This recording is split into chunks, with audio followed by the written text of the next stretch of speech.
પ્રવીણભાઈને ખબર છે, હું આંગળી પકડીને મારા પપ્પાની ચોપડીઓ લેવા માટે આવતો. એમના પુસ્તક ભંડારમાં હજી પરંપરા સાચવી રાખી છે. આજની તારીખે અમારા કોઈ પણ પ્રકાશક મિત્રો હોય, કોઈ વાચક મિત્રો હોય, ફોટા પાડવા વાળા હોય, ખબર હશે કોઈ પુસ્તક મેળામાં જાઉં ને તો મને જે પુરસ્કાર મળે ને એના કરતા જાજીત મેં ખરીદી કરી હોય. એ તો વપરાઈ ગયા હોય, ઉધાર લીધા હોય.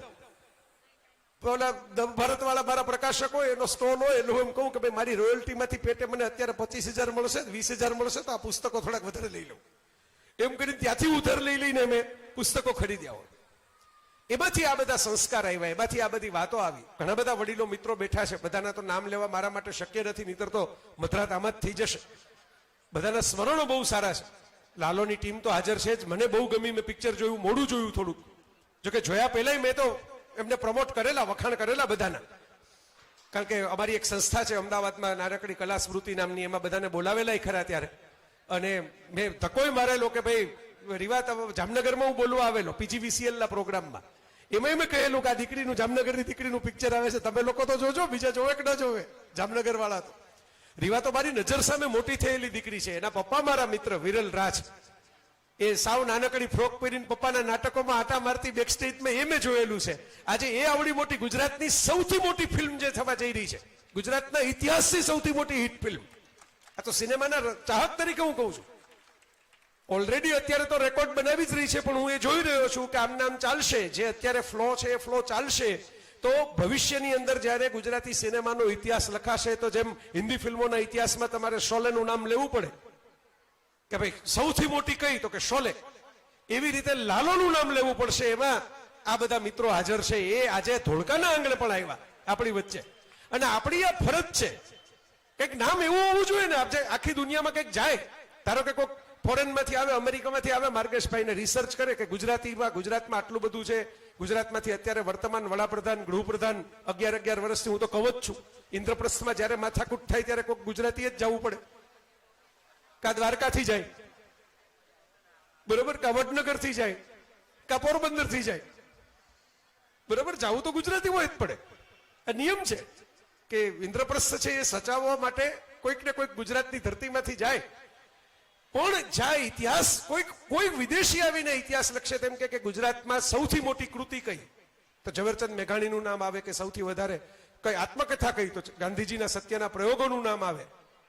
તો એમ આવે ગુજરાતની સૌથી મોટી ફિલ્મ કઈ, તો હું ઈચ્છું કે એમાં લાલોનું નામ આવે, એટલે લોકોને ખબર પડે કે આપણે કોણ છીએ, આપણી સંસ્કૃતિ શું છે, આપણા કૃષ્ણ કોણ છે, આપણું ખરેખર સનાતન ધર્મ છે એનું મૂળ સત્વ શું છે, બીજા કરતા એ અલગ કેવી રીતે છે. એટલે મને તો એક ગમશે, એક સિનેમાના રસિયા તરીકે ગમશે, એક પ્રેક્ષક તરીકે ગમશે. ટિકિટ ખર્ચીને, પૈસા ખર્ચીને જોઈ આ પિક્ચર. આ લોકોને એમ કીધું નથી કે મને મફત જોવા દો. એ તો કહેતા હતા કે તમને મફત દેખાડી, અમે ના પાડી છે. મારો સિદ્ધાંત છે, ગુજરાતીના પુસ્તકો, ગુજરાતીના ફિલ્મો, ગુજરાતીના જ લેખકો જો મફતમાં જોઈ લેશે, તો ભવિષ્યમાં આ ભાષા કેવી રીતે ઊંચી આવશે. આ ભાષાને ટકાવી હશે તો અમારે ટેકો કરવો પડશે. એને ખાલી વાતો કરીએ નહીં ચાલે, એને આર્થિક ટેકો કરવો પડે. અને એટલે મેં તો એ સિદ્ધાંત વર્ષોથી રાખ્યો છે. કોઈક મિત્રો અતિ પ્રેમાગ્રહથી બોલાવે તો હું જાઉં, તો પછી એમ કહું કે હું એકવાર પાછું જોઈ લઈશ. કોઈક મફત પુસ્તક આપે તેમ કહું ગમશે તો 5 જણાને તમારું ખરીદીને પાછું આપીશ.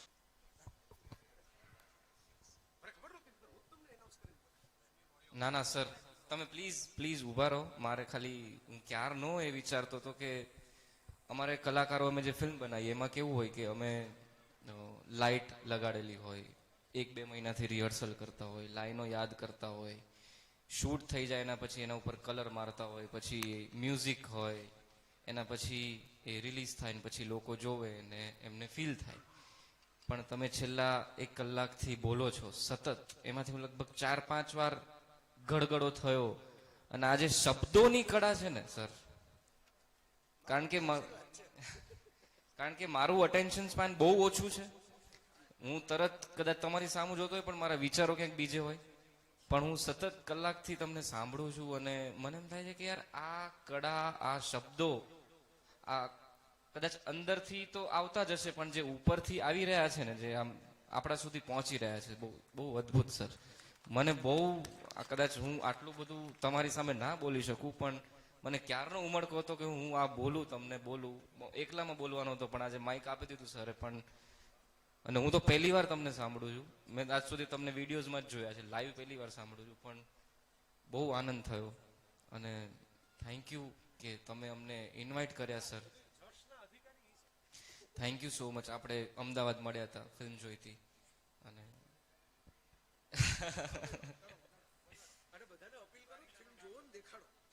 અરે ના ના અત્યારે કાર્યક્રમ ના ના પણ ફિલ્મ છે અત્યારે.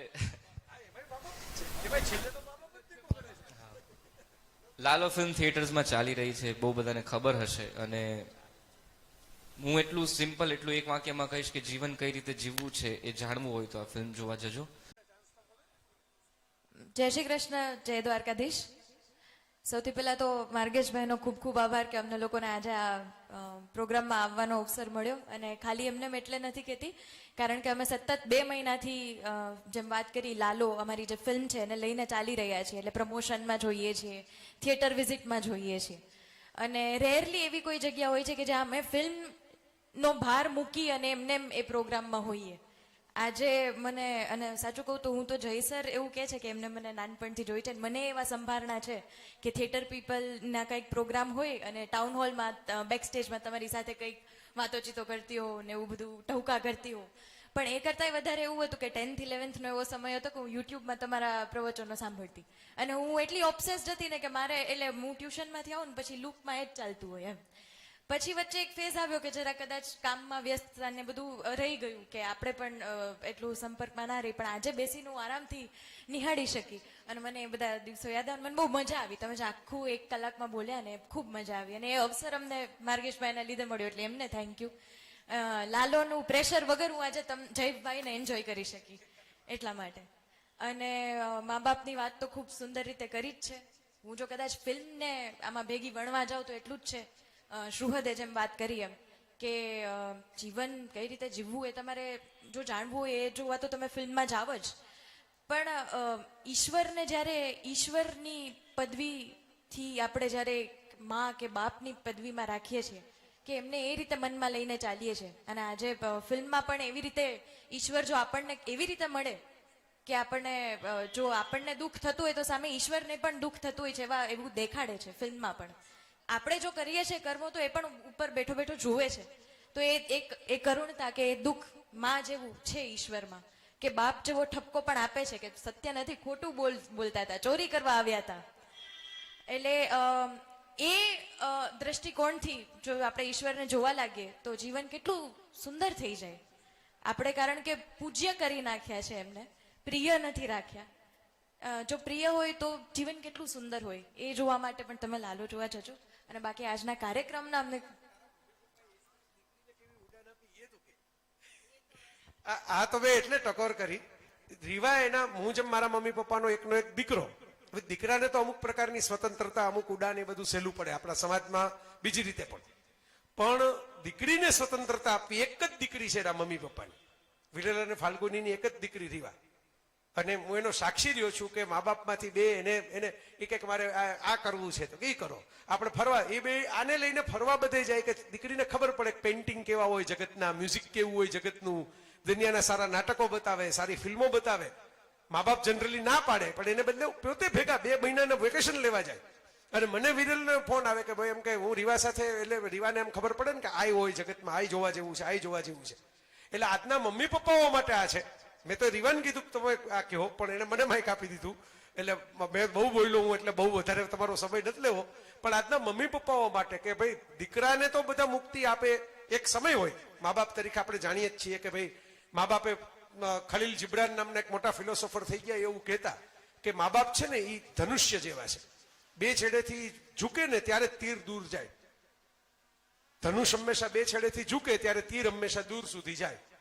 એમ મા બાપ છે એ તો સ્ટેશન છે. સંતાનો એ સ્ટેશન ઉપર આવે પણ પછી પોતાનો સામાન લઈને જ્યારે એને ક્યાંક પોતાની મંજિલ દેખાય ત્યાં પહોંચવા માંડે. બરાબર, સંસ્કારી સંતાનો હોય તો એ મા બાપને ભૂલવાના નથી, પણ એને ઉડવાનું તો છે જ, આખો દિવસ ઘરમાં નથી બેસવાનું.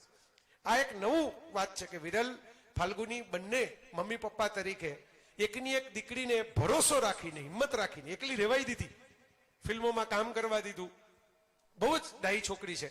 અને મને એ ખબર છે કે પાછી ઘરે ફોન કરીને કઈ ખરી આજે શું થયું. મેં કીધું ને કે ઘરે છોકરાઓ કહેતા નથી કે અમારી સાથે શું થાય. આમણે એટલું જ કીધું છે, બટ વિરલ કહેતો હતો, બે રીવાને એટલું જ કીધું કે તારે ગડબડ થાય તોય કહેવાનું, ભૂલ થઈ તોય કહેવાનું, ખોટું થાય તોય કહેવાનું, થઈ જાય તો આપણે જઈએ. અમે નાના હતા તમારાથી એ થતી, પણ અમે એવા નથી કે અમને કહીશ તો અમે કઈ ખીજાશું. અમે એનો ઉકેલ ગોતવાનો પ્રયત્ન કરશું. આવા સંબંધો જો દીકરા દીકરી સાથે મા બાપના થાય ને તો ઘણા પ્રશ્નો અત્યારે ઉકલી જાય. છોકરાઓ બીજાને કહેવા જાય કે અમારી આ શું કરવું, એને બદલે ઘરના જ મેમ્બર ઉકેલી દે કે ચાલો તમારો આ પ્રશ્ન કેમ ઉકેલી દઈએ. પણ રીવા એક ઉદાહરણ છે આ મા બાપને કારણે કે મમ્મી પપ્પા ધારે તો દીકરીને કેવી રીતે ઉછેરી શકે. જી બિલકુલ, તમે બોલ્યા પછી હવે હું શું જ કહું. ખૂબ ખૂબ આભાર. આજે અમને તમને સાંભળવાનો લાવો મળ્યો, અહીંયા રહેવાનો લાવો મળ્યો, અને બસ જય શ્રી કૃષ્ણ, જય દ્વારકાધીશ. ખૂબ આભાર.